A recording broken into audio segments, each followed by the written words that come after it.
আপনার নাম কি? আমার নাম প্রমথ আচার্য, বাড়ি? হরিণা। এটা কোন জায়গা? এটা সাবরুম এসডি অফিস। কেন আছেন এখানে?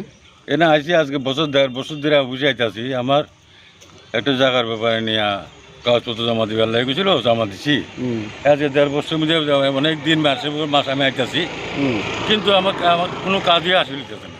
আজকে না কালকা পরশু এই ধরনের আছে। আমার বাড়ি হরিণা, এখান থেকে 10 কিলোমিটার সাবরুম এসডি অফিস।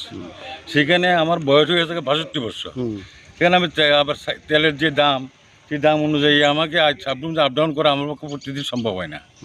তো অফিসে কাজকর্মে যারা কিছু মানে উন্নতি দেখি না, আইয়ার ফিরা যায়, এরকম অনেকেই আইয়ার ফিরা যায়। আমার অনেকেই কইছে তারা কাজ করতে পারে না, অফিসে কাজ হয় না, এই কথা কইতেছে।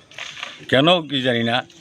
তাই আমি উদ্বোধন কর্তৃপক্ষের কাছে আবেদন রাখছি সাবরুম মহকুমা শাসকটার প্রতি একটু দৃষ্টি আকর্ষণ করতে, যাতে জনগণ তাদের কাজগুলো যথাসময়ে হাসিল করে নিতে পারে। কারণ প্রত্যন্ত এলাকা থেকে মাগরুম, বৈষ্ণবপুর, হারবাতুলি প্রত্যেক জায়গার থেকে লোক আসে, তারা গাড়ি ভাড়া দিয়ে আসে। যদি কাজ যদি সঠিকভাবে না করে নিতে পারে তারা কি করে চলবে? আমার মতো একজন অবসরগত কর্মচারী হইয়া আমি হিমশিমকে আইতাছি, আর সাধারণ মানুষের পক্ষে কতটুকু সম্ভব বুঝেন না। এবার তারাও কি আপনার মতন মানে দীর্ঘ মানে এই তো আমি অনেকদিন জিজ্ঞেস করি, আজকে 2 মাস ধরে আইতাছি, আমার কোনো কাজটাই হইতেছে না। আরে আমি কই আপনি কি মানে কেন হইতাছে না, কি মনে হইতাছে আপনার কাছে? অফিস আদালতে যদি সঠিক মতো কাজকর্ম হইতো তাহলে নিশ্চয়ই যেত। কেন মানে এটার মানে কি মানে কেন এইরকম হইতাছে?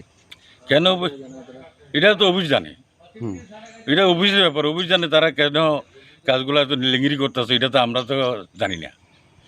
তাই উদ্বোধন কর্তৃপক্ষের কাছে আবেদন রাখছি যাতে অফিসের কাজগুলোর দিকে দৃষ্টি আকর্ষণ করে।